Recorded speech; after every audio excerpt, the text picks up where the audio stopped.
اعوذ باللہ من الشیطان الرجیم بسم اللہ الرحمن الرحیم الحمدللہ رب العالمین الصلاة والسلام علی اشرف الانبیاء والمرسلین وخاتم النبیین سیدنا و مولانا علی رسولہ الکریم وأهل بيته الطيبين الطاهرين المعصومين المظلومين أما بعد فقال الإمام حسين بن علي عليه الصلاة والسلام فقد نزل بنا من الأمر ما قد ترون وأن الدنيا قد تغيرت وتنكرت وأدبر معروفها ولم يبقي منها إلا كصبعبة الإنعام. درود پڑھیے محمد و آل محمد.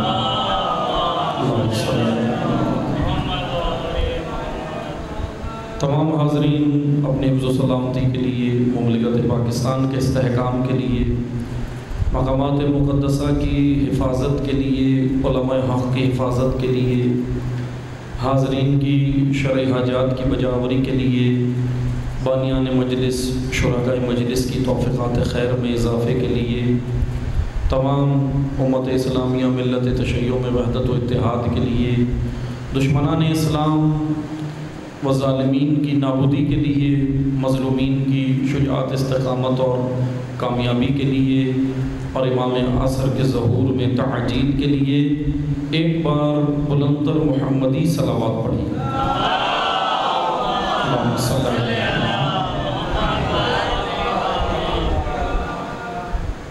اس سے بہتر صلوات پڑھیں تو میں گفتگو کا آغاز کروں.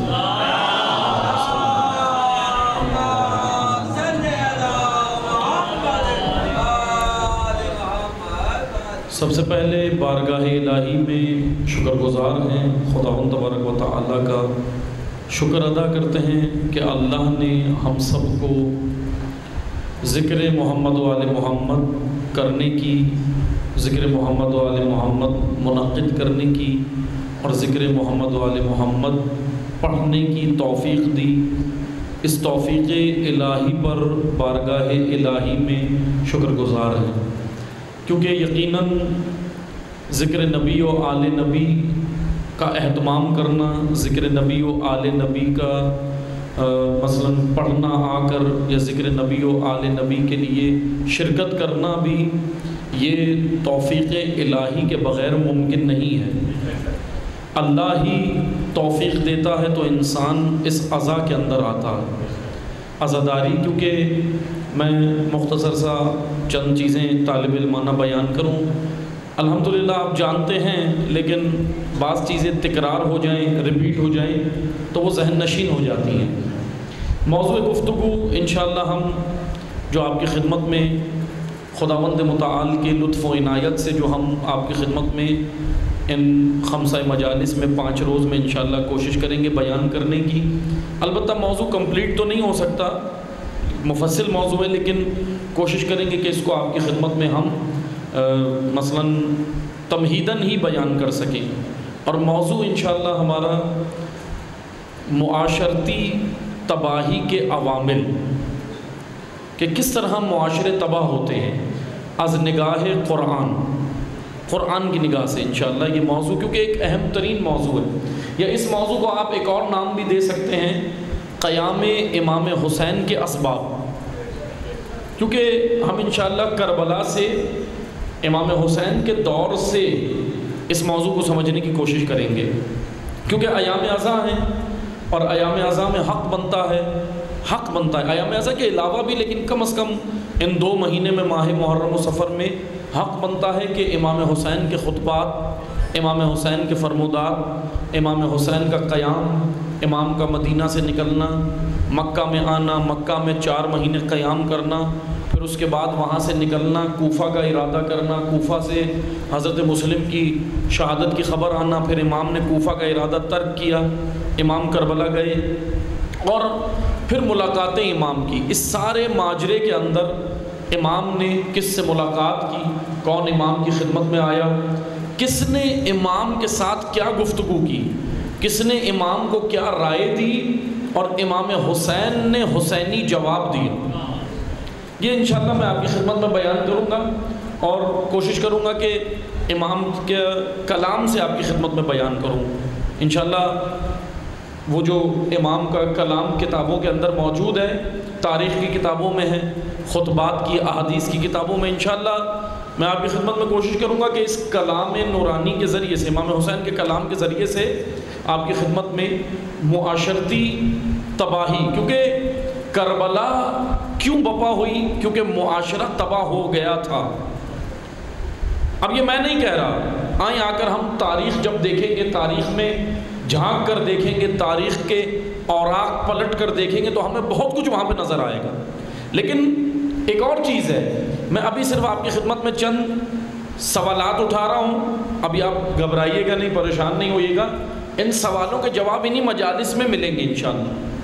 ابھی صرف میں سوالات اٹھا رہا ہوں تاکہ ہمیں پتہ چلے کہ ان 5 دنوں میں ہم نے آپ کی خدمت میں کیا پڑھنا ہے۔ بس توجہ سے سنیں، امام نے قیام کیا، امام مکہ میں امام 4 مہینے رہے ہیں 60 ہجری میں، پھر اس کے بعد امام مدینہ مثلا کربلا آئے ہیں، کربلا میں آ کر امام حسین علیہ السلام نے یہ قربانی پیش کی۔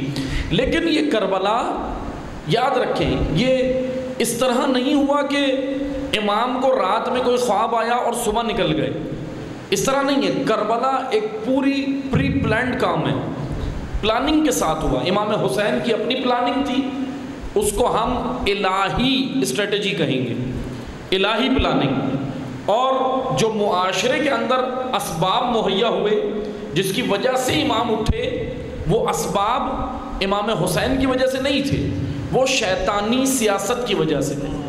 اس وقت جو امیر شام کی سیاست تھی، اور امیر شام سے بھی پہلے، کیونکہ کربلا کے جو مجرمین ہیں، یاد رکھیں کربلا میں جنہوں نے یہ جرم کیا ہے نا، یہ جو قاتلان امام ہیں، یہ میں اگر 2 جملوں میں کہوں سمجھانے کے لیے آج کی اصطلاح میں، یہ کرائے کے قاتل تھے۔ کرائے کے قاتل ہوتے ہیں نا، آ کر رینٹ کے اوپر آتے ہیں، پیسے لیتے ہیں اور قتل کر دیتے ہیں۔ اکثر ان میں وہی لوگ تھے جو دباؤ میں آئے تھے، جو پریشر میں آئے تھے، جو مال کے لالچ میں آئے تھے، جو حکومت رائے کی لالچ میں آئے تھے، جو زن زر اور منصب کی لالچ میں آئے تھے۔ یہ قاتلان سید الشہداء جتنے بھی ہیں، اور سب کے سب لعنت اللہ ہیں۔ اس لیے یہ نہ سمجھے کوئی کہ اگر میں یہ جملہ کہہ رہا ہوں تو یہ نہ سمجھے میں قاتلان امام حسین کو کوئی خدا نخواستہ ہم بچا رہے ہیں، نا، بلکہ ہم اس جانب توجہ کرانے کی کوشش کریں گے کہ یہ تو سب رینٹل لوگ تھے، رینٹ کے تھے، کرائے کے قاتل، لیکن ان کے پیچھے وہ کون سے ہاتھ تھے جنہوں نے انہیں مضبوط کیا تھا، یہ جاننا بہت ضروری ہوتا ہے۔ کیونکہ ایک مشکل ہمارے معاشرے میں یہ ہوتی ہے، 3 نگاہیں ہوتی ہیں۔ بس توجہ سے سنیے گا، میں آپ کو بتا دیتا ہوں، کسی بھی واقعے کو، ابھی ہم کربلا کی بات نہیں کرتے، کربلا تک آئیں گے، لیکن کسی واقعے کو، کسی سانحے کو سمجھنے کے لیے 3 کیٹیگریز معاشرے کے اندر پائی جاتی ہیں، 3 کیٹیگریز، 3 اقسام۔ مثال کے طور پہ مثلا گلستان جوہر کا علاقہ ہے، فرض کریں مثال کے طور پہ کراچی کا ایک بڑا علاقہ، اب یہاں پر اگر کوئی سانحہ ہوتا ہے، کوئی واقعہ پیش آتا ہے، کوئی بھی واقعہ XYZ، اب کوئی واقعہ پیش آتا ہے تو اس واقعے کو 3 لوگ دیکھیں گے۔ میں 3 لوگ سے مراد یہ نہیں ہے کہ 3 لوگ، یا میں بات کر رہا ہوں جیسے 3 لوگ جا کر کھڑے ہو کے دیکھیں گے، نہیں، 3 لوگوں سے مراد یہ ہے کہ 3 طبقات معاشرے کے اندر موجود، 3 طبقات لوگوں کے اندر، 3 کیٹیگریز وہ لوگ دیکھیں گے۔ مثلا پہلی نگاہ اس واقعے کو دیکھنے کے لیے وہ ہوگی عوامی نگاہ۔ اب نگاہ سے مراد میری ہے سوچ، عوامی سوچ، عوامی نگاہ۔ عوامی نگاہ کے اندر کیا ہوگا، توجہ سے سنیے گا، عوامی نگاہ میں کیا ہوگا، ایک بار درود پڑھیے محمد اللہم صلی اللہ علیہ وسلم۔ عوامی نگاہ میں کیا ہوگا، عوامی نگاہ میں واقعے کی حقیقت کم ہوگی اور پروپیگنڈا زیادہ ہوگا. ہوتا ہے یا نہیں ہوتا؟ مثلا ابھی کسی اور علاقے میں، آپ گلستان جوہر میں رہتے ہیں اور کسی اور علاقے کے اندر اگر کوئی واقعہ ہوتا ہے تو آپ کیا کرتے ہیں؟ آپ تصدیق کرتے ہیں، پوچھتے ہیں لوگوں سے. لیکن ہوتا یہ ہے، اب معذرت کے ساتھ سوشل میڈیا پہ تو 70% جو ہے وہ حقیقت ہی نہیں ہوتی، جھوٹ چل رہا ہوتا ہے 70%. اب کیا کرتے ہیں آپ؟ اس واقعے کو سمجھنے کے لیے کچھ نہ کچھ کوشش کرتے ہیں، لیکن اکثر میجورٹی عوام کی جو اکثریت ہوتی ہے وہ واقعے کے اندر کوئی زیادہ دقیق نگاہ نہیں رکھتی. اس کے بعد میسج آیا، اس نے پڑھا، اس نے کہا بس یہ صحیح ہے چلا دو، اور پھر میسج فارورڈ ہو جاتے ہیں، اور پھر مان بھی لیتی ہے عوام کہ ہاں یہ واقعہ ہو گیا. لیکن یہ چلیں، یہ تو عوامی نگاہ ہے، اس کو ہم کہیں گے عوامی نگاہ. دوسری کیٹیگری اس واقعے کو سمجھنے کے لیے دوسرا طبقہ وہ ہے صحافی، میڈیا. اب میڈیا کی نگاہ میں عوام سے زیادہ خبریں میڈیا کے پاس ہوتی ہیں. اچھا، اس کی نگاہ ذرا دقیق ہوگی، ذرا دقیق ہوگی. عوام کی نگاہ دقیق نہیں ہوتی، عوام سرسری طور پہ دیکھتے ہیں اور جو بھی ان کو خبر ملے مان لیتے ہیں. میجورٹی، اکثریت کی میں بات کر رہا ہوں، سب کی نہیں. اب اس کے بعد دوسری نگاہ اس واقعے کو سمجھنے کے لیے میڈیا کی ہوتی ہے، صحافی. صحافی عوام سے اوپر کے درجے میں آتا ہے، عام پبلک سے. کیوں؟ کیونکہ اس کے پاس واقعے کی انفارمیشن زیادہ ہے بنسبت عوام کے، زیادہ ہے نا. لیکن اب عوام کے پاس کیا تھی؟ واقعے کی خبر، کہ خبر مل گئی. لیکن صحافی کے پاس خبر ہے لیکن خبر ذرا زیادہ ہے، وہ اس جگہ پہ گیا بھی ہوگا، اس نے دیکھا بھی ہوگا. اب وہ عوام سے زیادہ اس خبر کو جانتا ہے. وہ کہے گا بھائی اس واقعے کے اندر اتنے افراد تھے، اتنے نہیں تھے، یہ جگہ تھی، یہ ٹائم تھا، یہ مثلا یہ مقام تھا، یہ ٹائم تھا، اس کلر کے کپڑے لوگوں نے پہنے ہوئے تھے. یہ ساری نیوز آپ کو میڈیا دے گا، یہ صحافی دے گا. لیکن عزیزان محترم، ایک اور سب سے اوپری نگاہ ہے، وہ صحافی سے بھی اوپر ہے. واقعے کو سمجھنے کے لیے، واقعے کو جانچنے کے لیے، اس کی جانچ پڑتال کرنے کے لیے، اور وہ ہے تجزیہ نگار کی نگاہ. انالیسز کرنا، کھولنا واقعے کو. آپ دیکھتے ہیں نا ٹی وی کے اوپر اینکر ہوتے ہیں، اینکر کے ساتھ تجزیہ نگار بھی بیٹھتے ہیں. تجزیہ نگار کی نگاہ سب سے اوپر ہے معاشرے میں. کیوں؟ کیونکہ وہ یہ نہیں بتا رہا خالی کہ اتنے لوگ تھے، اتنے نہیں تھے، کلر یہ تھے، کپڑے یہ پہنے تھے، فلاں نے یہ ڈریس پہنا تھا، اتنے بجے ہوا، یہ ہوا، وہ ہوا. وہ خالی یہ نہیں بتا رہا. صحافی تو صرف یہ بتا رہا ہے، لیکن تجزیہ نگار آپ کو یہ بتائے گا کہ یہ سانحہ کیوں ہوا، اس کے اسباب کیا ہیں، اس کے اندر، اس کے پیچھے اسباب کیا ہیں. تجزیہ نگار آپ کو ماضی میں لے کے جائے گا، پاسٹ میں لے کے جائے گا. بھئی ایسے خالی خبر تو نہیں دے گا. صحافی آپ کو ابھی کی خبر دے دے گا. عوام کی نگاہ تھی، ابھی تو ہم بات ہی نہیں کر رہے، کیونکہ عوام کی نگاہ میں حقیقت کم ہے اور غیر حقیقت زیادہ ہے. اور صحافی کی نگاہ میں عوام سے اوپر نگاہ ہے. لیکن تیسری کیٹیگری سب سے اوپر وہ ہے تجزیہ نگار. بس عزیزان محترم، کربلا 10 محرم عاشور ہو گیا، ٹھیک ہے، ہو گیا، میڈیا سے خبر ملی نا آپ کو. اس دور کے میڈیا کو کہتے ہیں راوی. اس دور میں جو میڈیا تھا راوی تھے. وہ راوی میڈیا کا کام تو کرتے تھے نا بھائی، نقل کرتے تھے، میں نے یہ واقعہ دیکھا، میں نے یہ سانحات دیکھا، ہو گیا. امام حسین 28 رجب کو مدینہ سے نکلے 60 ہجری، ٹھیک ہے، یہ خبر ہمیں مل گئی، تاریخ کی کتابوں میں مل گئی. امام حسین 3 شعبان کو یا 4 شعبان کو مکہ پہنچ گئے، یہ خبر مل گئی ہمیں میڈیا کے ذریعے اس وقت کے. امام حسین 4 مہینے اور 4 دن مکہ میں رہے، 8 ذی الحج تک. 4 شعبان سے 8 ذی الحج تک کتنا ٹائم بن گیا؟ 4 مہینے 4 دن تقریباً. اب 4 مہینے 4 دن امام حسین مکہ میں رہے، یہ بھی خبر ہمیں مل گئی. مکہ میں امام 4 مہینے رہ کر اپنی تحریک کو چلاتے، لوگوں سے ملاقاتیں کرتے، لوگ آ کر ملتے ہیں، کون آیا کون نہیں آیا، کون کون سی شخصیات آئیں، راویوں نے یہ بھی بتا دیا. صحابہ رسول بڑے بڑے جید صحابہ موجود تھے، مکہ میں بھی تھے، مدینہ میں بھی تھے. جس وقت امام حسین نے قیام کیا صحابہ ایک کثیر تعداد میں موجود تھے. بہرحال میں ان کے نام بھی آپ کو بتاؤں گا اور ان کے کردار بھی. مثلا وقت ذرا کم ہے، اگر جو لوگ اس پورے موضوع کو ڈیٹیل سے سننا چاہتے ہیں وہ ہم نے عشرہ اول میں پڑھا ہے محرم کے، وہ نیٹ پر موجود ہے. یوٹیوب پہ چینل ہے ید بیضا کے نام سے، آپ اس پہ سن سکتے ہیں بات. لیکن ابھی میں ان 5 دن میں انشاءاللہ کوشش کروں گا کہ آپ کو یہ تھوڑے تھوڑے یہ کردار بھی بتائیں کہ کون آیا، کس نے امام سے کیا بات کی، اور کس یہ آئے کیوں نہیں ساتھ، اور کیا امام نے ان کو کیا جواب دیا، یہ بتائیں گے. اور ہم وہ اسباب بھی بیان کریں گے جس کی وجہ سے امام حسین نکلے ہیں. آج بھی کیا وہ اسباب ہمارے معاشرے میں پائے تو نہیں جاتے؟ میں قرآن کی انشاءاللہ آیات پیش کروں گا، قرآن سے ہم پوچھیں گے، قرآن سے. اب قرآن تو ایسی معتبر کتاب ہے جس پر تمام فرقے متفق ہیں، کوئی انکار تو نہیں کرے گا نا قرآن کا، الحمدللہ سب مانیں گے. تو قرآن سے ہم پوچھیں گے کہ کیا وجوہات ہوتی ہیں کسی معاشرے کی پستی کی، اور کیا وجوہات ہوتی ہیں کسی معاشرے کے عروج کی. عروج و زوال ہر معاشرے میں ہوتا ہے، ہر قوم میں ہوا. بنی اسرائیل کو عروج و زوال قرآن نے بیان کیا، قوم لوط کا عروج و زوال بیان کیا، قوم عاد و سمود کا عروج و زوال قرآن نے بیان کیا. لیکن وہ اس لیے نہیں کیا کہ پڑھ کے بس چلے جاؤ، اس لیے کیا کہ وہ عبرت کے لیے ہے. پڑھ کر اپنے معاشرے میں اس کو آئینے کی طرح دیکھو، اور وہ اسباب اگر تمہارے معاشرے میں پیدا ہوئے تو تمہارا معاشرہ بھی پستی میں جا سکتا ہے. یہ وجوہات قرآن نے بیان کی ہیں. اب توجہ سے سنیں، امام حسین علیہ السلام 8 ذی الحج کو مکہ چھوڑتے ہیں، ٹھیک ہے، یہ سب نے سنا ہے. میڈیا نے یعنی راویان نے ہمیں یہ بتا دیا، راویوں نے. امام سے کون کون آ کے ملے یہ بھی بتا دیا، تاریخ کی کتابوں میں موجود ہے.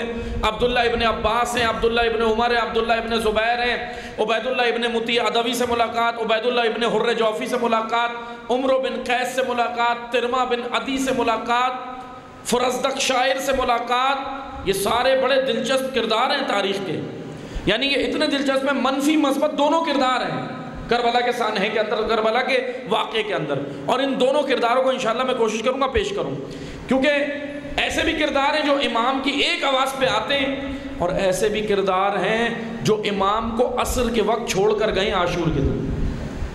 اب بڑے حیران ہوں گے آپ، لیکن مشکل ہے، لیکن یہ حقیقت ہے. ایسا بھی کردار ہمیں تاریخ میں ملتا ہے، ہم انشاءاللہ بیان کریں گے. بس توجہ سنیں. 8 ذی الحج امام نے مکہ چھوڑا. مکہ میں امام سے ملاقاتیں ہو رہی ہیں. حالات، سیاسی حالات بہت خطرناک تھے اس وقت. امیر شام نے جو ماحول بنا کے گیا تھا، امیر شام واقعاً بہت خطرناک تھا. میں بیان کروں گا آپ کی خدمت میں، کوفہ بھی بیان کروں گا، کیونکہ ایک واحد جگہ کوفہ تھی جہاں سے امام حسین کو آفر آئی تھی کہ آپ یہاں آئیں. باقی کسی بھی جگہ سے لوگوں نے امام کا ساتھ دینے کا وعدہ نہیں کیا تھا. لیکن ایک اور بڑا مسئلہ ہے، 18,000 خط لکھے، کوفہ نے بلایا امام حسین کو، امام نے نمائندہ بھیج دیا، نائب بھیج دیا، سفیر بھیج دیا. 40,000 لوگوں نے بیعت کر لی. تاریخ کی مختلف کتابوں کے مطابق جو کوانٹٹی کوفہ والوں کی ملتی ہے تعداد، 40,000 لوگوں نے مسلم کی بیعت کر لی، لیکن پھر اچانک بیعت توڑ بھی دی. اب ہم یہ آپ کو خبر ملی ہے نا، یہ خبر ملی ہے، لیکن ہم خبر نہیں دیں گے انشاءاللہ. ہم کوشش کریں گے کہ وہ اسباب بتائیں کہ کن وجوہات کی وجہ سے انسان سفیر حسین کو چھوڑ دیتا ہے. وہ وجوہات پتہ چلے ہمیں. بھئی کوفہ والوں نے یہ تو کر دیا، لیکن کیا کریں، بس ہم ان پہ لعنت کر کے چلے جائیں، کام ختم ہو گیا؟ نہیں عزیزان محترم، ہمیں یہ پتا ہو کہ آج کہیں وہ صفات ہمارے اندر تو نہیں آ گئی. اللہ اکبر، بڑی خطرناک صفات ہیں وہ. اگر آ گئی تو پھر خدا 12واں نہیں بھیجے گا. شرط ہے ظہور کی کہ پہلے تیار ہو جاؤ، اپنے آپ کو تیار کرو، اپنے معاشرے کو تیار کرو، اپنے معاشرے کو. بس توجہ سے سنیں، یہ ساری تاریخ سے آپ کو خبریں ملی ہیں. پھر امام 2 محرم کربلا پہنچے، ٹھیک ہے، راستے میں مختلف مقامات کا بھی ذکر ہوا تاریخ کی کتابوں میں. 2 محرم کربلا پہنچے، اور پھر 8 دن کربلا میں رہے، عاشور کو شہید ہو گئے. بے شک یہ سب تاریخ ہے، پتہ ہونا چاہیے ہمیں، ڈیٹس بھی معلوم ہونی چاہیے، کس دن کیا واقعہ ہوا یہ بھی پتہ ہونا چاہیے. اب میں یہ نہیں کہہ رہا یہ نہیں پتہ ہو، لیکن عزیزان محترم انفارمیشن اس سے زیادہ ہونی چاہیے، معلومات اس سے زیادہ ہونی چاہیے. اچھا یہ معلومات ملے گی کہاں سے؟ ابھی ہمارے پاس وقت ہی نہیں ہے ہم کتابیں پڑھیں. وقت ہے نہیں ہے نا، اتنی مصروف لائف ہے. اتنا ہمیں لگا دیا کام کے اندر. یورپ نے ایک ایسی اسٹریٹجی بنائی، خود 6 گھنٹے جاب کی، ہمیں 12 گھنٹے دیے. یورپ نے ایسی اسٹریٹجی بنائی، ہمیں تو لگا دیا، اب ہم لگے ہوئے ہیں، اب ہمارے پاس ٹائم بھی تو نہیں ہے، مشکل یہ کریں کیا؟ تو اس لیے تقاضا کریں۔ میں کئی جگہ محرم میں بھی کہہ چکا ہوں، محرم سے پہلے، ایام اعزا کے آغاز سے پہلے بھی میں ایک طالب علم کی حیثیت سے کئی جگہ میں نے ایک میسیج دیا ہے لوگوں کو، بانیان مجالس کو، امام بارگاہوں کے ٹرسٹیز ہیں، بانیان مجالس ہیں، انڈیویجول مجالس کراتے ہیں۔ آپ سب الحمدللہ بانی تو ہوں گے نا، ایک مجلس کو کراتے ہیں۔ عزیزان محترم، آپ یہاں پڑھنے والوں سے تقاضا کریں جو ممبر پہ آتا ہے، اس سے تقاضا کریں کہ ہمیں ان 2 مہینے میں امام حسین کا صرف قیام ہی نہیں، امام کی ملاقاتیں بھی بتائیں، اسباب بھی بتائیں، اور اس کو تجزیہ کریں، کھولیں تاریخ کو، ہمیں پتہ چلے نا امام کے ساتھ ہوا کیا، امام کے ساتھ کون آیا کون نہیں آیا، اور کون سی زنجیریں تھیں جو لوگوں کے پاؤں میں پڑ گئیں، وہ امامت کا ساتھ نہیں دینے دیتی، کیونکہ اتنے بڑے بڑے نام موجود تھے جس وقت امام حسین نے قیام کیا، جید صحابہ، پیغمبر اکرم کے ساتھی صحابہ موجود تھے جو کاتبان وحی کہلاتے تھے۔ کاتبان وحی، جب وحی آتی تھی تو وہ وہاں بیٹھ کر لکھتے تھے، وحی کو حضور بتاتے تھے، وہ لکھتے تھے۔ صحابہ کی اولادیں موجود تھیں، صحابہ کے تابعین کہلاتے ہیں نا، وہ تابعین وہ موجود تھے، بڑے بڑے جید موجود تھے، لیکن صرف امام حسین اٹھے اکیلے۔ سوال نہیں بنتا، سوال یہ بنتا ہے کہ کیا یزید کو ان لوگوں نے ایکسیپٹ کر لیا تھا، قبول کر لیا تھا؟ کیا وہ یزید سے نفرت نہیں کرتے تھے؟ نفرت تو وہ بھی کرتے تھے۔ اگر ہم دیکھیں نا، صحابہ کی تاریخ دیکھیں، جو امام حسین کے دور میں شخصیات تھیں، وہ یزید کو اچھا نہیں سمجھتی تھی، وہ بھی یزید سے نفرت کرتے تھے، لیکن امام حسین بھی کرتے تھے، لیکن دونوں کی نفرت میں زمین آسمان کا فرق تھا۔ ایک کی نفرت اندر سے اٹھا کے قیام نہیں کراتی، لیکن ایک کی نفرت اس کو اٹھا کر میدان میں لے آتی۔ دشمن خدا سے نفرت تھی، کیونکہ یزید دشمن خدا تھا۔ امام حسین کی نفرت یا امام حسین کی محبت، اہل بیت کا کوئی بھی عمل اپنا ذاتی نہیں ہے، اللہ کی خاطر۔ آپ دیکھ لیں، اللہ کی خاطر کسی سے محبت کرتے ہیں، وہ اللہ کی خاطر، ان کا رشتہ کیا ہے؟ اللہ کی خاطر، وہ نمائندہ الہی ہے۔ بس توجہ سے سنیں، جیسے بڑا ایک مشہور وہ ہے سوال، بزرگان جانتے ہیں، میں جوانوں اور بچوں کے لیے عرض کر رہا ہوں۔ پاکستان کی ایک برجستہ شخصیت گزرے، مولانا ابو العلا مودودی۔ مولانا مودودی اہل سنت عالم تھے، لیکن بہت جید شخصیت تھے، واقعاً عالم جیسے کہتے ہیں نا، اس طرح کے بہت ساری انہوں نے تفسیر بھی لکھی ہے اور بہت ساری کتابیں بھی لکھی، علمی شخصیت تھے۔ بہرحال مولانا مودودی سے ایک شخص نے مثلا کسی نے سوال کیا ہوگا، یہ بڑا مشہور ہے ان کے بارے میں، مولانا مودودی سے سوال کیا کہ یہ بتائیں کہ جب سب صحابہ نے بھی اور بڑی برجستہ شخصیات نے بھی، جب سب نے یزید کی بیعت کر لی تھی تو امام حسین نے کیوں نہیں کی؟ ان سے یہ سوال کیا کہ جب سب نے بیعت کر لی تھی تو امام حسین نے کیوں نہیں کی، وہ بھی کر لیتے۔ تو مولانا مودودی نے کہا کہ سنیں، آپ کا سوال غلط ہے، سوال یہ مت کرو کہ جب سب نے بیعت کی تو حسین نے کیوں نہ کی، سوال یہ کرو جب حسین نے بیعت نہیں کی تو سب نے کیوں کی ہے؟ پھر سب نے کیوں کی ہے؟ کیونکہ حسین امام وقت ہیں، حسین نواسہ رسول ہیں، حسین اسوہ ہیں۔ اسوہ کہتے ہیں رول ماڈل کو، نمونہ عمل۔ امام حسین کے پیچھے چلنا تھا، پیروی کرنی تھی، لیکن سب نے کیا کیا؟ خاموش۔ اور پھر ہوا کیا؟ چلیں، واقعہ کربلا ہو گیا، اتنا امت کی حالت کیا ہو گئی؟ واقعہ حرہ ہوا، 65 ہجری کے اندر واقعہ حرہ ہوا۔ واقعہ حرہ کیا ہے آپ جانتے ہیں سب، میں یہ جوانوں اور بچوں کے لیے ہسٹری پڑھ رہا ہوں، بزرگان ہم سے بہتر جانتے ہیں، تو مجھے سنیے گا آپ لوگ، کیونکہ اتنا وقت نہیں ہے کہ آپ کتابیں پڑھیں، اس لیے یہاں سے ممبر سے کم از کم ہمیں یہ چیزیں بیان ہوں۔ واقعہ حرہ امام چہارم کے دور میں، چوتھے امام بعد کربلا، مسلم بن عقبہ کی سربراہی میں یزید نے لشکر بھیجا شام سے، اس نے مدینہ کو آ کے تاراج کیا، مسجد نبوی کی بے حرمتی ہوئی، اس میں گھوڑے باندھے استبل بنا دی۔ یہ واقعہ، یہ یزید کے کارنامے سارے تاریخ کے اندر۔ اس کے بعد مدینہ پہ چڑھائی کی، قتل عام کیا، مدینہ کے مردوں کو قتل کیا، اور ان کی خواتین کو ان کی عصمت دری کی، اور باقاعدہ یزید نے اعلان کیا تھا کہ 3 دن تک مدینہ کی تمام عورتیں میری فوج کے لیے حلال ہیں، ان کے ساتھ جو چاہے کریں۔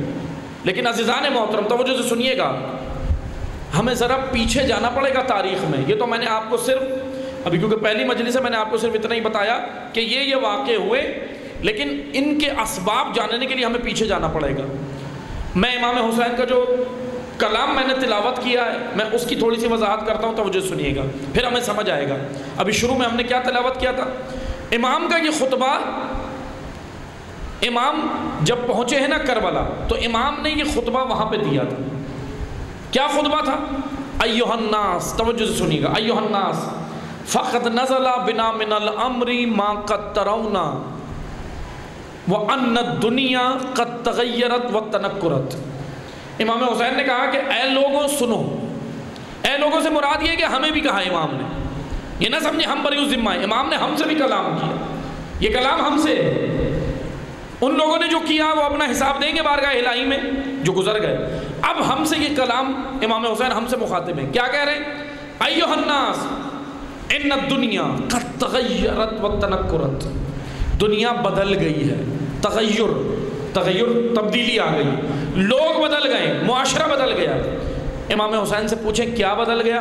تو امام نے کہا ادبر معروفہ، لوگوں نے معروف نیکیاں دین، یعنی اگر نیکیوں کا ہم اس کا معروف کا مکمل معنی کریں تو دین کو لوگوں نے پش دکھا دی، دین سے منہ پھیر لیا ہے، دین سے منہ پھیر لیا ہے۔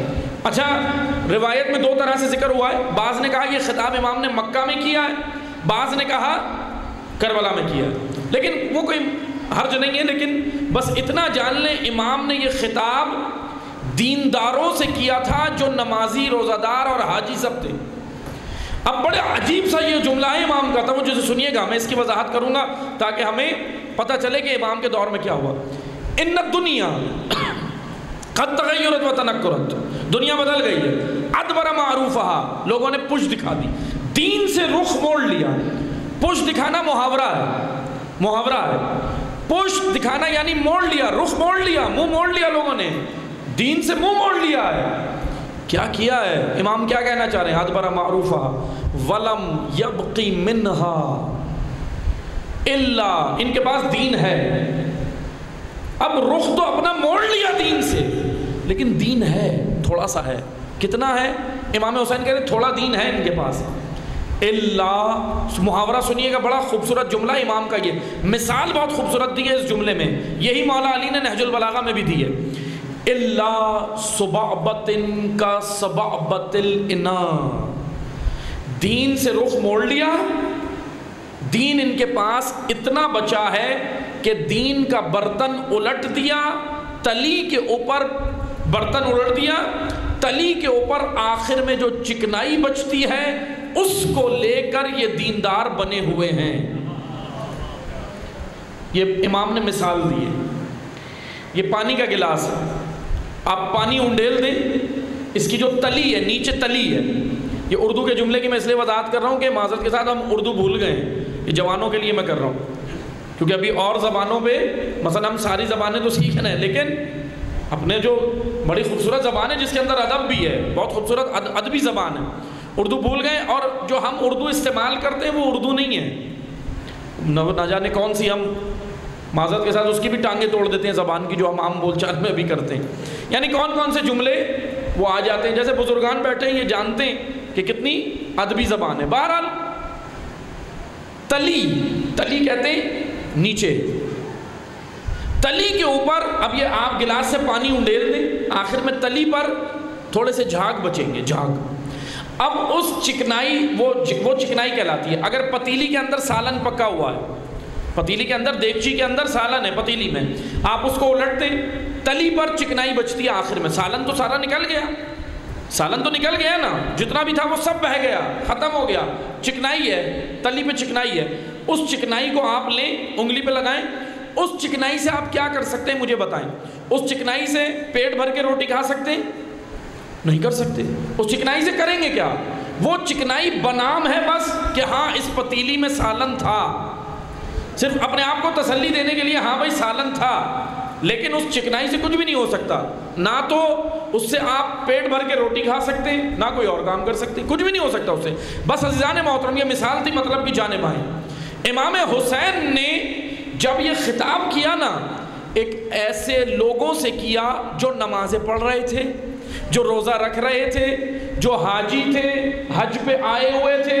بھائی سوال یہ بنتا ہے، میں آپ کو ایک اور مثال دیتا ہوں. الحمدللہ آپ سب یہاں بیٹھے نمازی ہیں، ماشاءاللہ نماز پڑھتے پانچوں وقت کی، الحمدللہ. آپ سب نمازیوں کو میں کہوں اے نمازیوں نماز تمہارے ہاتھ سے نکل گئی ہے، آپ کہیں گے مولانا صاحب کیا ہو گیا، یہ کیسی باتیں کر رہے ہیں. بے نمازیوں کو کہیں نا جا کے، آپ ہمیں کیوں کہہ رہے ہیں، ہم تو نمازی ہیں، پانچوں وقت کے نمازی ہیں. لیکن میں آپ ہی کو خطاب کر کے کہوں، آپ ماشاءاللہ ماہ رمضان کے پورے روزے رکھتے ہیں، واجب روزے. میں روزہ دار کو کہوں اے روزہ دارو تمہارے پاس روزہ نہیں ہے، روزے کی چکنائی ہے، آپ کیا کہیں گے؟ روزے کا برتن تم نے الٹ دیا. میں آپ کو کہوں نماز کا برتن الٹ دیا، تمہارے پاس کوئی نماز نہیں ہے، کوئی روزہ نہیں ہے، کوئی حج نہیں ہے. آپ کیا کہیں گے؟ آپ کہیں گے مولانا صاحب، آغا صاحب آپ ان کو کہیں جو نماز نہیں پڑھتے، جو روزہ نہیں رکھتے. آپ ہمیں کیوں کہہ رہے ہیں؟ یہ اب یہی سوال امام حسین سے ہونا چاہیے کہ آپ ایسے لوگوں کو واعظ و نصیحت کر رہے ہیں یا خطبہ دے رہے ہیں جو نمازی تھے، حاجی تھے، روزہ دار تھے. بھئی امام حسین ان لوگوں کو کہتے جو نہیں تھے، لیکن امام نے ان سے کوئی خطاب ہی نہیں کیا جن کا نماز روزے سے تعلق ہی نہیں تھا. امام نے ان سے کوئی خطاب نہیں کیا. اب بڑی توجہ سے سنیے گا، یہ بڑا اہم مرحلہ ہے. جس کا نماز روزے سے تعلق ہی نہ ہو، امام حسین اس سے بات بھی نہیں کرتے. اس میں ذرا عبرت ہے ہمارے لیے. جو احکام شرعیہ کو معمولی جانے، اہمیت ہی نہ دے. امام نے اس دور میں بھی، اور اگر ابھی بھی آ گئے تو اسے اہمیت نہیں دیتے. امام کیوں اہمیت نہیں دیتے؟ کیونکہ وہ اللہ کی حدود سے باہر ہے. اللہ نے حکم جو دیا اس پہ عمل نہیں کر رہا. بس امام حسین نے اس وقت بھی ان سے خطاب نہیں کیا جو بے دین تھے، دینداروں سے خطاب کیا. لیکن دینداروں کو خطاب کر کے کہا کہ تمہارے ہاتھ سے برتن دین کا الٹ گیا. یہ امام صرف ایک جملہ نہیں کہہ رہے، اپنی سوسائٹی اور معاشرے کی عکاسی کر رہے ہیں کہ یہ دور آ گیا ہے کہ تم نماز روزہ صوم و صلات تو کر رہے ہو، لیکن اہم ترین چیز تمہارے ہاتھ سے نکل گئی. عزیزان محترم وہ کیا تھی؟ چلے میں آپ کو بتاتا ہوں. امام کے جملے کو میں مختصر کر کے مفہوم پیش کر رہا ہوں. جملہ امام کہنا یہ چاہ رہے ہیں کہ سنو، تمہارے پاس عبادتیں ہیں لیکن روح عبادت نکل گئی ہے. عبادت کی روح نکل گئی ہے. روح عبادت کیا ہے؟ روح عبادت تمہارے وجود کے اندر تبدیلی. نماز کس لیے ہے؟ ابھی میں کسی سے بھی پوچھوں نماز کیوں ہے، سب کہیں گے جنت ملے گی، حوریں ملیں گی، باغات ہوں گے، نعمتیں ہوں گی. اور ٹھیک ہے، اچھی بات ہے، یہ سب ہوگا، لیکن نماز کا مقصد یہ نہیں ہے. روزے کا مقصد جنت نہیں ہے. جنت اجر ہے، انعام ہے، فائدہ ہے. جنت فائدہ ہے، لیکن اس عبادت کا مقصد جنت نہیں ہے. آئے میں آپ کو ایک مثال کے ذریعے سمجھاتا ہوں. اللہ کا ایک قانون ہے، قانون سمجھیے گا. قانون پتہ کیا ہے؟ قانون یہ ہے، آپ اس قانون کو سمجھ لیں پھر وضاحت اور آسان ہو جائے گا مطلب سمجھانا. قانون یہ ہے خدا کا کہ جو دو چیزیں ہیں، ایک ہے مقصد، ایک ہے فائدہ. اچھا فائدے پھر بہت سارے بھی ہوتے ہیں، ملٹیپل فائدے ہوتے ہیں. ایک ہے مقصد، ایک ہے فائدہ. قانون یہ ہے خدا کا، جو مقصد پہ نگاہ رکھے گا اسے فائدے خود ملیں گے، کچھ کرنا نہیں پڑے گا.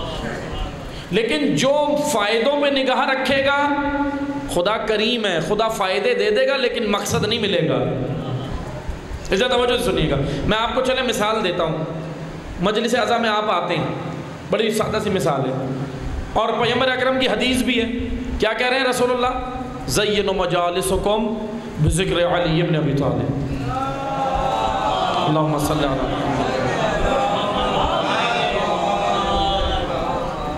حضور فرماتے ہیں، مشہور حدیث ہے، اہل سنت علماء نے بھی نقل کی اپنی کتابوں میں، اہل تشیع نے بھی.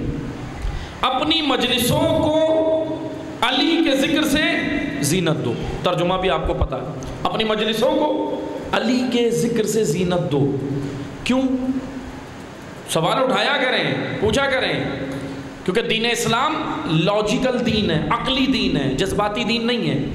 جذبات احساسات اور چیز ہیں، عقل اور چیز ہے۔ نہج البلاغہ میں مولا علی کہتے ہیں یصیرہم دفاعن العقول، انبیاء کے آنے کا مقصد لوگوں کے جذبات اور احساسات ابھارنا نہیں تھا، لوگوں کی عقلوں کو ابھارنا تھا۔ ہر نبی نے آ کر لوگوں کی عقل سے خطاب کیا ہے، اس لیے منبر پہ آنے والے کا کام بھی لوگوں کے جذبات ابھارنا نہیں ہے، کیونکہ وہ وارث انبیاء ہیں، علماء وارث انبیاء ہیں۔ اس کا کام بھی لوگوں کی عقل ابھارنا ہے، عقل، دفن شدہ عقلوں کو ابھارنا، یہ علماء کا بھی کام ہے، ذاکرین و خطباء کا بھی کام ہے جو انبیاء نے کیا۔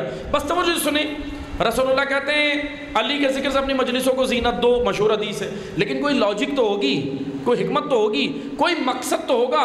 اب میں کسی سے بھی پوچھوں سب کیا کہیں گے کہ مجلس ذکر علی عبادت ہے، ٹھیک ہے عبادت ہے، بے شک رسول اللہ نے کہا، لیکن کسی سے پوچھیں گے ذکر علی میں آنے سے ملے گا کیا، سب کہیں گے ثواب ملتا ہے، دعائیں پوری ہوتی ہیں، مناجات پوری ہوتی ہیں، سب یہی کہیں گے نا، بے شک یہ سب ملتا ہے، ثواب بھی ملتا ہے، اس کے بارے میں پریشان نہ ہو، ثواب بے تحاشا خدا نے رکھا ہے، ثواب بھی ہے، اور آپ یہاں آ کے بیٹھیں گے آپ کی دعائیں بھی قبول ہوں گی انشاءاللہ، ان کے وسیلے سے ہماری حاجتیں بھی قبول ہوتی ہیں، یہ سب ہے، لیکن یہ سب فائدے ہیں، مقصد نہیں ہے۔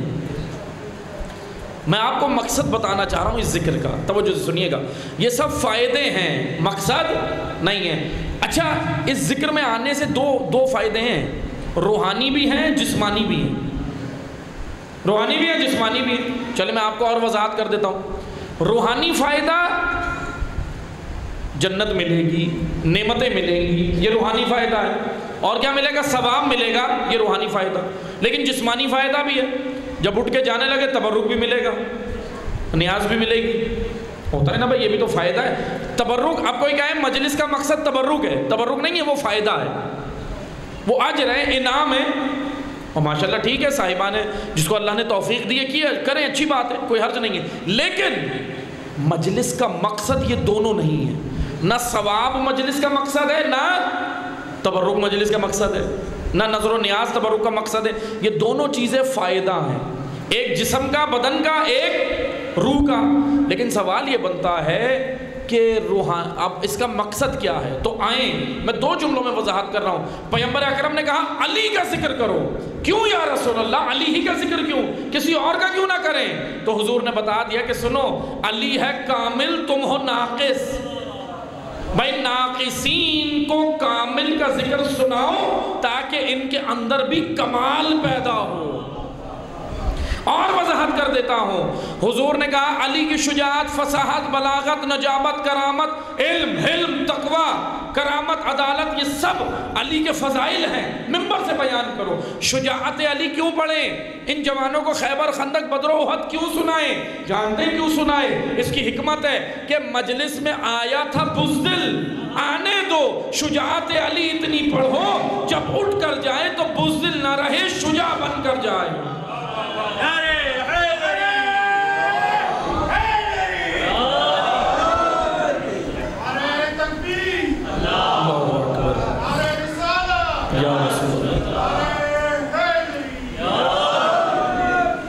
بھائی مجلس سے جب اٹھ کر جائے اس کے اندر تبدیلی ہو، محاسبہ ہے۔ مجلس میں آیا تھا، غاصب تھا، غاصب۔ اچھا دروازے کسی کے لیے بند نہیں کرو، فرش عزائے سب کے لیے کھولو، چاہے گناہگار ہو نہ ہو، سب آئیں مجلس میں، کسی کو منع نہیں ہے، مسلم ہو غیر مسلم ہو سب آئیں، فرش عزا سب کے لیے۔ لیکن توجہ سے سنیں، غاصب کسے کہتے ہیں؟ آپ سب ماشاءاللہ جانتے ہیں، غاصب حق غصب کرنے والا۔ کون ہوتا ہے حق غصب کرنے والا؟ جس نے اپنے بھائی کا حق کھا لیا وہ بھی غاصب، جس نے اپنی بہن کا حق کھا لیا وہ بھی غاصب، کسی اور کے حق پہ، پراپرٹی پہ، جائیداد پہ قبضہ کر لیا وہ بھی غاصب، ٹھیک ہے نا۔ مکان کا نقشہ یہ تھا، اسکوائر فٹ اس کے پیپر کے اندر ڈاکومنٹس میں مکان کا نقشہ تھا، چبوترا باہر نکالتا گیا، یہ بھی غاصب ہے، یہ غصب نہیں کیا، پراپرٹی آپ کی نہیں ہے، وہ جگہ ہے، وہ سروس روڈ ہے یا گورنمنٹ کی پراپرٹی ہے، اس پہ آپ پہلے اس کے کیا کیا، پہلے تو اس کی کیاری بنائی، پودے لگائے، پھر اس کے اوپر آگے بنایا، پھر 4 فٹ بڑھایا، پھر 3 فٹ بڑھایا، یہ غصب ہے، غاصب ہے۔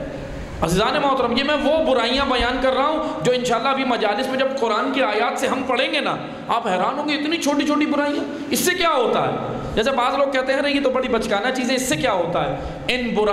یہ برائیاں جب وجود انسان میں آتی ہیں نا تو دل اتنا کالا ہو جاتا ہے کہ انسان پھر اچھا بھلا انسان بھی عمر سعد بن کے امام قتل کر دیتا ہے۔ عبرتناک کردار ہے یہ عمر سعد. میں اس کو پڑھوں گا، عمر سعد کا کردار بھی پڑھوں گا. عمر سعد شروع سے ایسا تھوڑی تھا، تاریخ کہتی ہے، ہسٹری کہتی ہے شروع سے ایسا نہیں تھا، پلٹ گیا لالچ میں. کیا ہوا تھا؟ چھوٹے چھوٹے کام کیے تھے اس نے. میں اگر آج کی زبان میں سمجھانے کے لیے کہوں، کرپشن کا آغاز ہمیشہ چھوٹی عادتوں سے ہوتا ہے. امیر المومنین نے چھوٹی عادتوں سے بھی منع کیا. یہ مت سمجھو مثلا ہم کہتے ہیں نا ارے اس سے کیا ہوتا ہے، یہ تو سبھی کر رہے ہیں، تھوڑا سا کرنے سے کیا ہوگا. بس یہی آغاز ہے علی سے دوری کا، حسین ابن علی سے دوری کا. چھوٹی چھوٹی معمولی چیزیں ہمیں اتنا بڑا کرپٹ بنا دیتی ہیں کہ پھر ہم ایسے کرپٹ ہو جاتے ہیں کہ کرپشن پہ پھر وہ کرپشن لگتی بھی نہیں ہے. پھر آج کل معذرت کے ساتھ ایک جملہ ہم کہتے ہیں، کرپشن کو کہتے ہیں یہ تو میرا حق ہے. حق کا جملہ کہاں لے جا کے جوڑتے ہیں. بس توجہ سے سنیں، غاصب کون ہے؟ ذکر علی کی میں حکمت بتا رہا ہوں، ان مجلسوں میں آنے کی، اس عزاداری میں آنے کی لاجک بتا رہا ہوں. غاصب کون ہے؟ غاصب وہ ہے جس نے کسی کا بھی حق کھایا ناجائز، کسی کا بھی حق کھا لیا، اس کو کہتے ہیں غاصب. اچھا، اس کو غاصب بھی کہتے ہیں اور ظالم بھی کہتے ہیں، کیونکہ اس نے کسی پہ ظلم کیا ہے، ظلم کیا ہے. اب توجہ سے سنیں، مجلس سیدہ میں آیا تھا، خود بھی غاصب تھا، لیکن غاصبوں پہ لعنت بھی کر رہا تھا. اب توجہ سنیے گا، یہ مجلس فرش ایسا ہے کیا؟ بھئی غاصب خود بھی چھوٹے موٹے حق غصب کر کے آیا تھا، لیکن پھر اس کے بعد فدق کھانے والوں پہ، غاصبوں پہ لعنت بھی کر رہا تھا. بڑی عجیب بات نہیں ہے؟ کیونکہ خدا تو پوچھ لے گا، ٹھیک ہے ان کا حساب تو میں کروں گا، لیکن یہ بتا تو نے بھی تو غصب کی چیز ہے، کیا خدا یہ حساب نہیں لے گا؟ اب توجہ سے سنیں، اب یہ مجلس تربیت گاہ ہے، فرش ازا تربیت کے لیے تو ہے.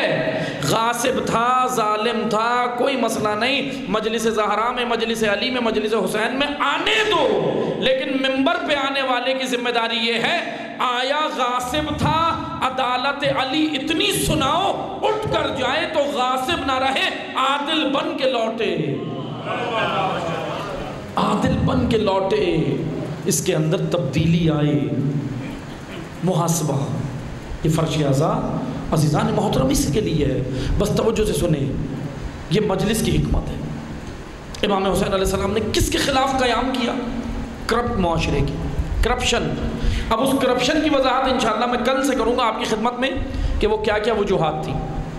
قرآن کریم نے بیان کیے وہ وجوہات کہ ایک معاشرہ کیسے کرپٹ بنتا جاتا ہے اور اتنا کرپٹ ہو جاتا ہے کہ اس معاشرے میں ہادی دین بھی قتل کر دیے جاتے اور لوگوں کی کان پہ جو بھی نہیں رینگتی.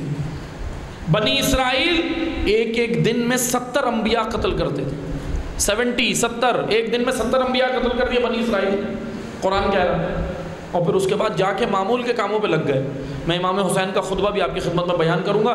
یہی امام نے بنی اسرائیل کی مثال عبداللہ ابن زبیر کو مکہ میں کھڑے ہو کے دی تھی کہ اے ابن زبیر سن، اے ابن زبیر، ان کی طرح نہ ہو جانا جو بنی اسرائیل نے کیا.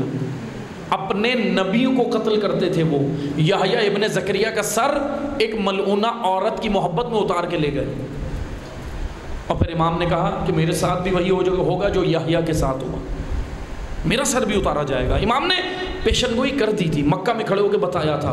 عبداللہ ابن زبیر، عبداللہ ابن عمر، عبداللہ ابن عباس، یہ بڑی بڑی شخصیات ہیں. لیکن توجہ سے سنیں، بس یہ 2 کردار سنیں. میں پھر اس کے بعد ذکر مصائب پہ آ رہا ہوں، باقی کل پڑھوں گا انشاءاللہ.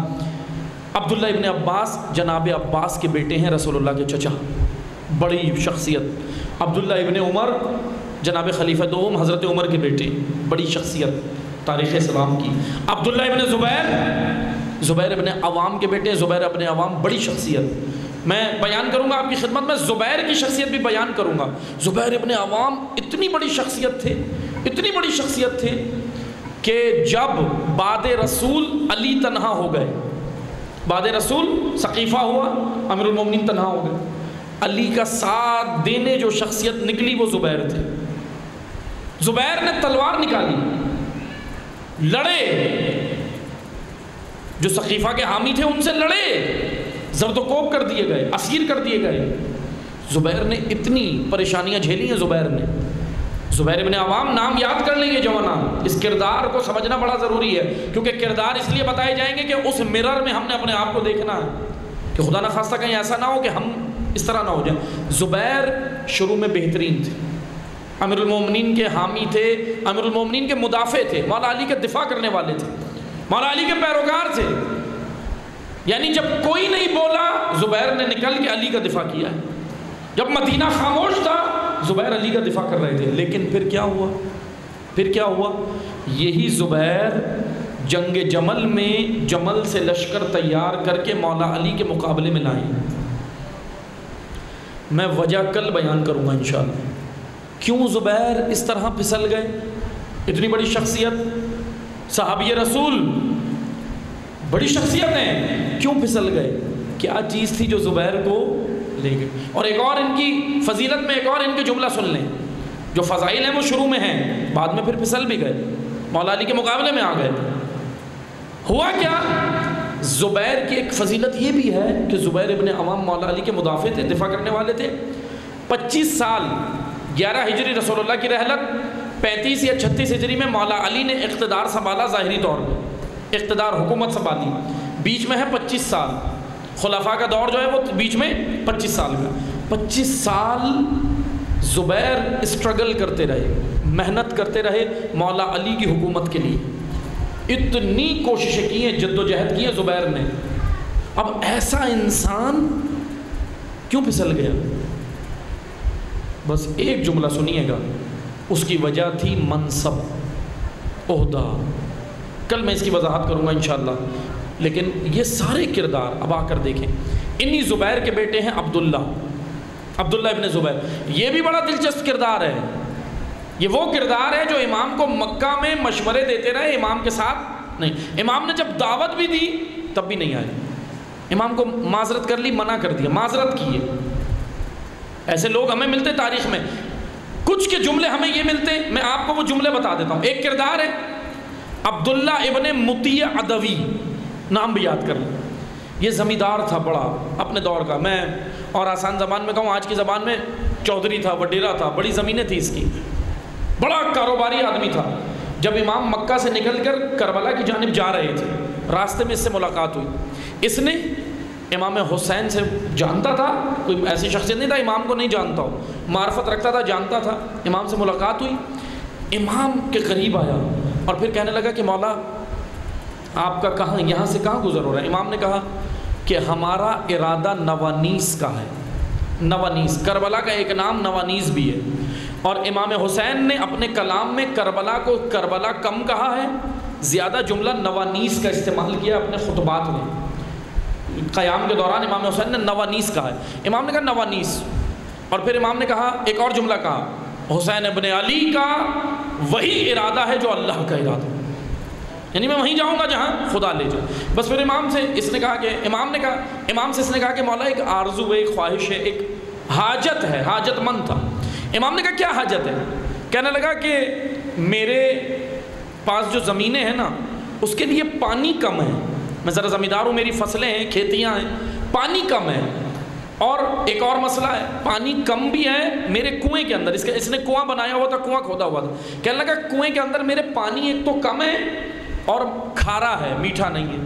اور آپ کو پتہ ہے فصلوں کے لیے کھارا پانی اچھا نہیں ہوتا. اب امام نے کہا آپ کیا چاہتے ہو؟ کہنے لگا مولا دعا کریں.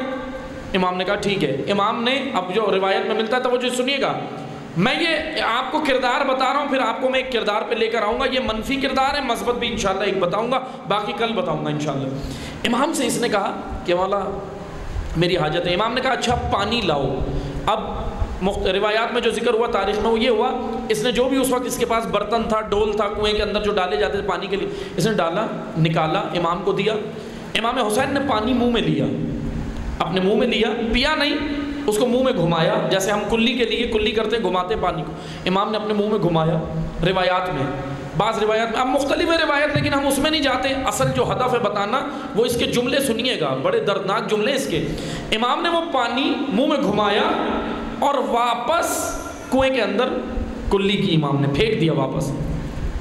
امام کا وہ کلی کرنا تھا، پانی فراوان بھی ہو گیا، میٹھا بھی ہو گیا.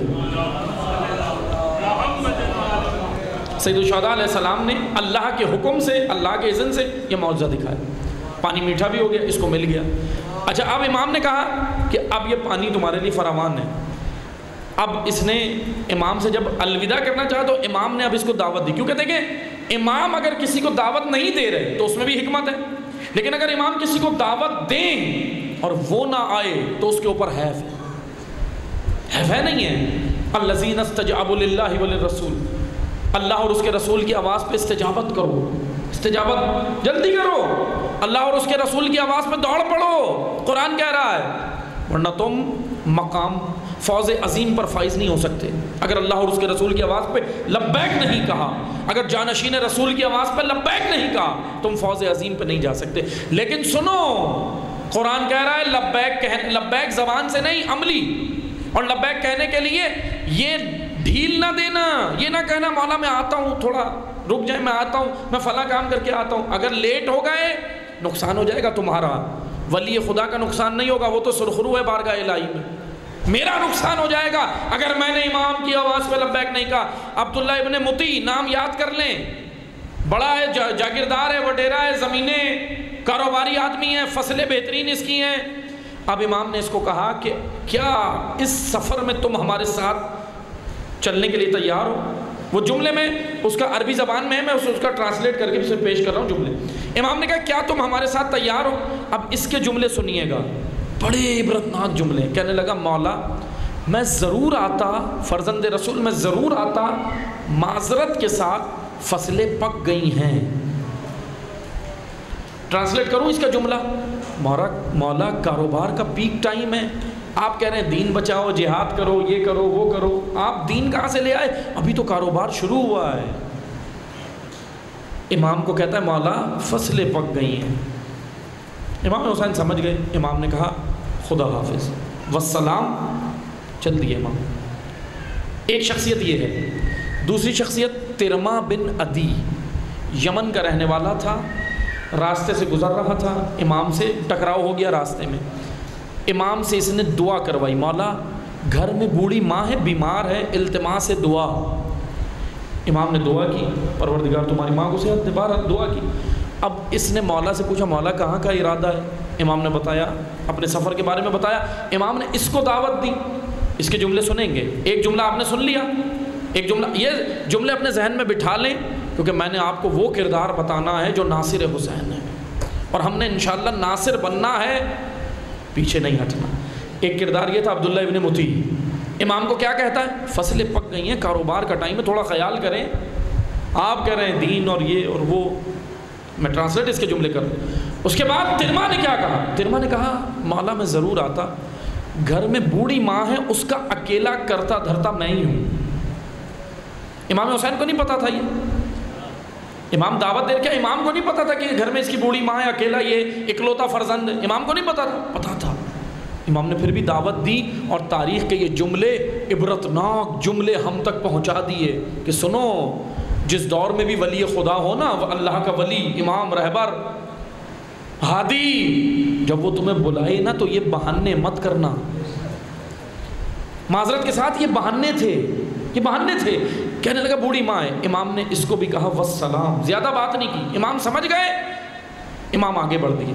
یہ دونوں کردار اپنے ذہن میں رکھیے گا، ایک نے کہا کاروبار، ایک نے کہا ماں ہے اکیلی گھر میں کیسے آ جاؤں۔ ٹھیک ہے، یہ دو کردار آپ نے سن لیے، اب آئیں میں جو آپ کو کردار بتانے جا رہا ہوں۔ امام حسین راستے سے گزر رہے ہیں، کربلا سے کچھ کلومیٹر کا فاصلہ تھا، اس سے پہلے رک گئے امام۔ تاریخ میں امام نے کہا ابو الفضل کو یہاں پہ خیمے لگائیں، ہمیں آرام کرنا۔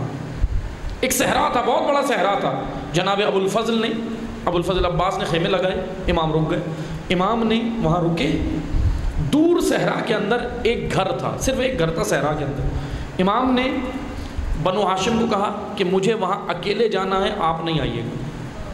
بنو ہاشم متی ہیں، رک گئے، حضرت ابو الفضل بھی رک گئے اور دیگر۔ امام چلے، اس گھر کی جانب چلے۔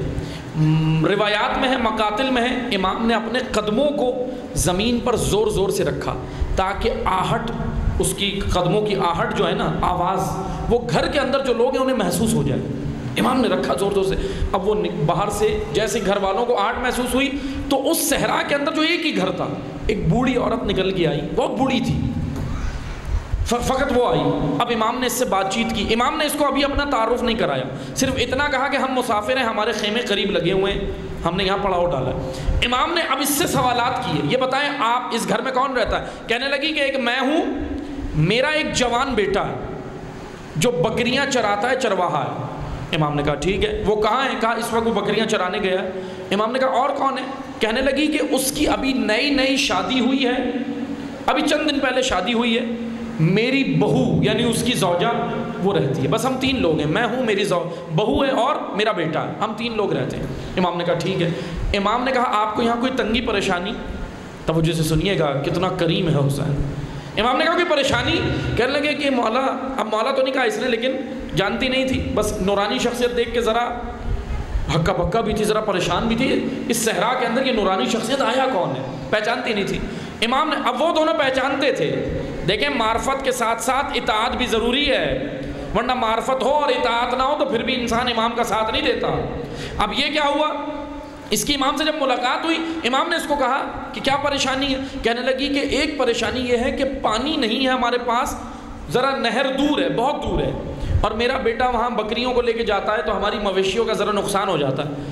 اب روایات میں مقاتل میں امام حسین کے ہاتھ میں چھڑی تھی، عصا، فَانْفَجَرَتْ مِنْ حُسْنَا عَشْرَةَ عَيْنًا، قرآن کہتا ہے موسیٰ علیہ السلام نے اللہ کے اذن سے عصا ماری، 12 راستے نکل گئے، 12 راستے نکلے۔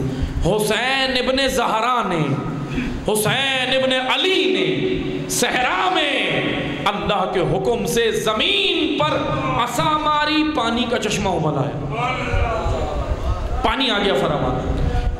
امام نے کہا پانی فراوان ہے، جتنا چاہے استعمال کریں، پریشان نہ ہو۔ توجہ سے سنیے گا، امام نے کہیں پر معجزہ دکھانا ہے، کہیں پہ امتحان دینا ہے۔ کربلا میں امام چھڑی مار کے پانی نہیں نکال سکتے تھے، لیکن اذن الہی، اذن الہی، حسین اذن الہی کے تابع ہیں، اتنے مطیع پروردگار ہیں، اللہ کے حکم کے تابع ہیں، یعنی کہیں پر امام نے معجزے کے ذریعے کام کرنا ہے۔ لیکن یاد رکھیں یہ معجزہ کس کو دکھایا تھا؟ یہ عورت مسلمان نہیں تھی، عیسائی تھی، عیسائی تھی۔ اب امام نے اس کو معجزہ دکھایا، یہ ایک دم اور مثلا حیران ہو گئی، جانتی نہیں تھی، کہہ رہے نورانی شخصیت کون ہے یہ۔ بہرحال مختصر، یہ بس مختصر سنیں، امام نے اس کو کہا کہ آپ کا بیٹا جب آ جائے تو اس کو کہیے گا ہم قریب میں ہمارے خیمے لگے ہیں، وہاں بھیج دیجیے گا، ملاقات کرنی ہے۔ اس نے کہا بالکل۔ جب بیٹا واپس آیا، اول تو یہ جوان جب واپس آیا نا، یہ اس کی ایک کوالٹی تھی اس جوان کی، یہ تلوار چلانا نہیں جانتا تھا لیکن لکڑی سے لڑنے کا ماہر تھا، لکڑی سے لڑتا تھا، لکڑی سے، چرواہا تھا، بکریاں چراتا تھا، لیکن لکڑی کا بڑا ایکسپرٹ تھا، لکڑی سے لڑتا تھا۔ یہ جوان جب آیا واپس، اس نے وہ پہلے تو دیکھ کر حیران ہو گیا، اس صحرا میں پانی۔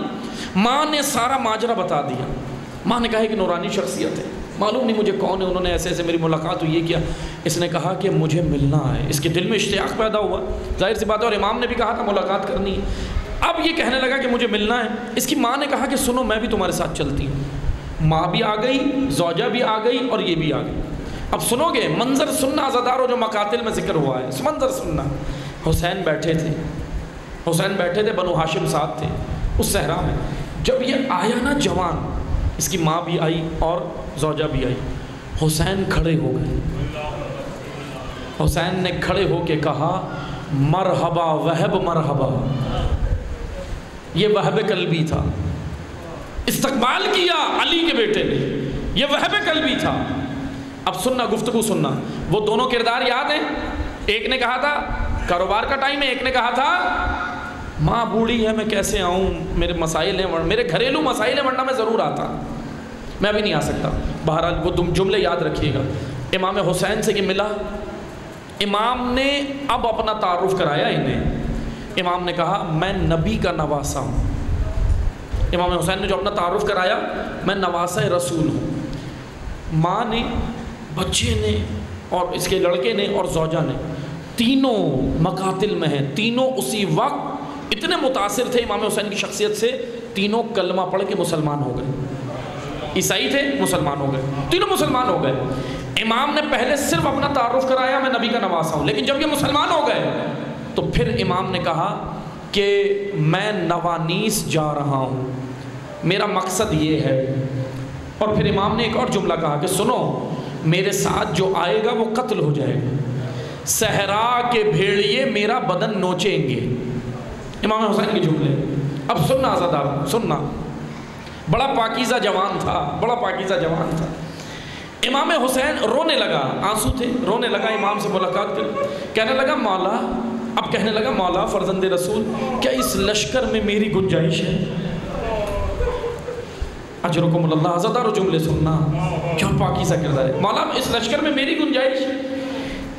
اب امام کو تو پتا تھا پاکیزہ ہے، آئے گا، لیکن امام نے اس سے گفتگو کی، وہ جملے اس کو کہے جو امام نے ان سے سنے تھے. اس لیے امام نے کہے ہوں شاید کہ یہ پیغام ہم تک پہنچ جائے، ہم تک یہ پہنچ جائے. امام نے کہا کہ سنو، تم تو ابھی جوان ہو، تمہاری ابھی نئی نویلی دلہن ہے، گھر میں شادی ہوئی ہے، تمہاری بوڑھی ماں ہے، تمہارا کاروبار ہے. امام نے سارے وہ جملے کہے. بس عزاداروں دو جملے سننا. اب اس نے تو کچھ نہیں کہا، سر جھکا کے رونے لگا. بوڑھی ماں آگے بڑھی اور ہاتھ جوڑ کے کہتی ہے زہرا کے بیٹے میری قربانی قبول کرنا. اجرکم اللہ. زہرا کے بیٹے میری قربانی قبول کرنا. عزادارو یہ جوان کربلا آیا ہے، یہ ہے ناصر حسین. مسلمان ہو گیا، امام کے ساتھ شریک ہو گیا. اور جو جدی پشتی مسلمان تھے نہیں آئے. ترما بن عدی، عبداللہ ابن مطیع، اور بھی کردار میں انشاءاللہ کل پڑھوں گا. یہ دو کردار کیا کہہ کے گئے امام کو. محب اہل بیت بھی تھے، محبت بھی رکھتے تھے اہل بیت سے، لیکن اطاعت نہیں کی، آئے نہیں. اور یہ ابھی ابھی مسلمان ہوا، آ گیا. مقاتل کے اندر ہے. یہ وہ کربلا کا واحد شہید ہے جو لکڑی سے لڑا ہے. تلوار سے نہیں لڑا، تلوار چلانا نہیں جانتا تھا، لیکن لکڑی سے لڑا ہے یہ میدان کارزار میں جا کے، اور کئی اشقیاء کو واصل جہنم کیا. بہت بہترین ماہر جوان تھا یہ لکڑی چلانے کا. لیکن سننا، ایک وقت ایسا آیا کہ جوان کو گھیر لیا چاروں طرف سے. اشقیاء نے اس جوان کو گھیر لیا، وہب قلبی کو گھیر لیا، اور جب اس کو شہید کر دیا نا تو سر اتارا. اجرکم اللہ. دو جملے سننا. سر اتارا، زلفوں سے پکڑا اور حسین کے خیموں کی جانب پھینکا. اشقیاء نے پھینکا، اشقیاء نے پھینکا. لیکن یہ بھی سننا کہ کربلا اس کی ماں بھی ساتھ آئی تھی اور زوجہ بھی آئی تھی. تینوں آئے تھے یہ کربلا امام کے ساتھ. جب اشقیاء نے اس کا کٹا ہوا سر پھینکا نا خیمہ حسینی کی جانب، اور پھر ایک تنزیہ جملہ بھی کہا لعینوں نے تنزیہ جملہ بھی کہا، اے حسین یہ لو اپنے نئے نئے مسلمان کا سر. یہ تنزیہ جملہ کہا. اب سننا، حسین تو کھڑے ہو کے گریہ کر رہے تھے اپنے اس ناصر حسین. حسین تو رو رہے تھے. بوڑھی ماں آگے بڑھی، سر کو واپس اٹھایا. کیا کلیجہ تھا اس ماں کا. اللہ اکبر. کربلا کی ماؤں پہ ہمارا سلام ہے. اشرکم اللہ. عزادارو دل کھول کے پرسہ دینا، آیام ہے پرسے کے، اور اس طرح دینا جیسے ابو بصیر کو امام باقر کہتے تھے کہ اے ابو بصیر اس طرح رو جیسے بوڑھی ماں جوان بیٹے پہ روتی. اجرکم اللہ، اجرکم اللہ. بوڑھی ماں آگے بڑھی، سر کو اٹھایا اور واپس پھینک کے کہتی ہے اے لعینو، میں نے اپنا بچہ حسین پہ قربان کر دیا، میں قربانی واپس نہیں لوں گی. بس عزادارو سلام ہے کربلا کی ماؤں کو. ایک ماں یہ ہے وہب کی ماں. ایک ماں سنو گے اور کون ماں ہے کربلا میں. ایک اور ماں ہے کربلا میں، علی اکبر کی ماں. اجرکم اللہ. ایک ماں اور ہے کربلا میں، قاسم کی ماں. ایک ماں اور ہے کربلا میں، سن سکو گے. ایک تو ایسی ماں ہے جو کبھی چھاؤں میں نہیں بیٹھی.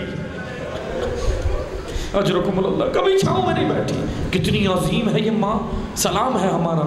سننا ایک روایت سننا. ایک روایت ہے ابو حمزہ سے، بڑی منفرد روایت ہے، بہت ہی منفرد روایت ہے. بس دو جملے سننا مصائب کے. یہ ماں کون ہے؟ ام رباب. ام رباب. اس کا اصغر بھی کربلا میں چلا گیا اور بیٹی زندان شام میں دفن ہوئی ہے. سلام ہے اس ماں کے جگر کو، اس کے حوصلے کو سلام ہے. سلام ہے اس ماں کو. اب آنا سننا. ابو حمزہ صومالی. ابو حمزہ صومالی کا نام سب نے سنا ہے. چوتھے امام کے شاگرد ہیں، چوتھے امام کے شاگرد جن سے دعائیں منسوب ہیں. ابو حمزہ صومالی کہتے ہیں کہ ایک دن کربلا سے آنے کے بعد شام سے رہائی جب امام کی ہو گئی نا تو تمام بیبیاں بھی جب واپس آئیں نا مدینہ آ گئیں. اب یہ واقعہ ابو حمزہ بیان کر رہے ہیں مدینے کا. کلیجہ تھام کے سننا بہت درد بھرا واقعہ ہے. ابو حمزہ کہتے ہیں کہ ایک دن میں امام سجاد کی خدمت میں ان کے گھر گیا.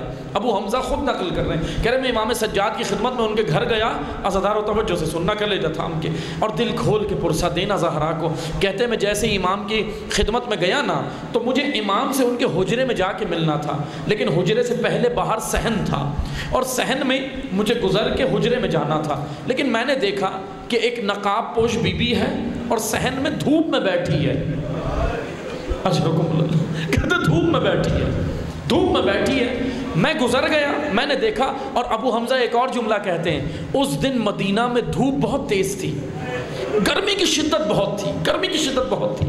ابو حمزہ کہتے ہیں میں نے دیکھا ایک عورت بیٹھی ہے. ابو حمزہ کہتے ہیں میں سمجھا کہ شاید کوئی کنیز ہے, امام نے سزا دی ہے. شاید کوئی کنیز ہے, امام نے سزا کے طور پہ دیا, بٹھایا ہوگا. اب ابو حمزہ چلے گئے امام کی خدمت میں. جانے کے بعد امام سے سوالات کی, جو بھی بات کرنی تھی وہ کی, امام نے جواب دیا. اب ابو حمزہ اٹھے, جب جانے لگے نا تو ابو حمزہ کہنے لگے جب میں اٹھ کے جانے لگا نا میرے ذہن میں وہی کنیز آ گئی جو بیٹھی تھی صحن میں, بیٹھی تھی دھوپ میں, تپتی گرمی میں بیٹھی تھی. میں نے امام سے ایک سوال کیا, مولا یہ بتائیں میرا آپ کی نگاہ میں کیا مقام ہے؟ امام سجاد نے کہا آپ کا مقام ہماری نگاہ میں اچھا ہے, آپ ہمارے شاگرد ہو, آپ ہمارے بہترین صحابی ہو. کہا مولا ایک اگر میں گزارش کروں, ہاتھ جوڑ کے کہا مولا اگر میں ایک گزارش کروں تو قبول کریں گے؟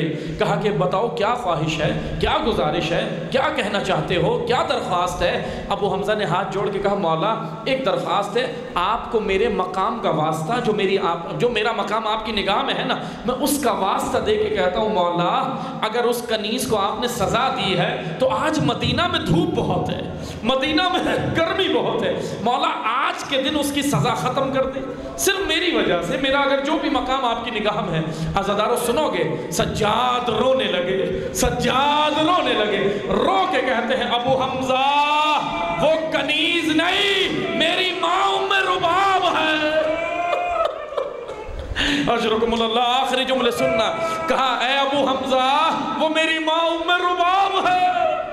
کربلا کے بعد وہ چھاؤں میں نہیں بیٹھی, دھوپ میں ہی رہی. بس عزادارو ابو حمزہ تو چلے گئے, آخری جملے سننا.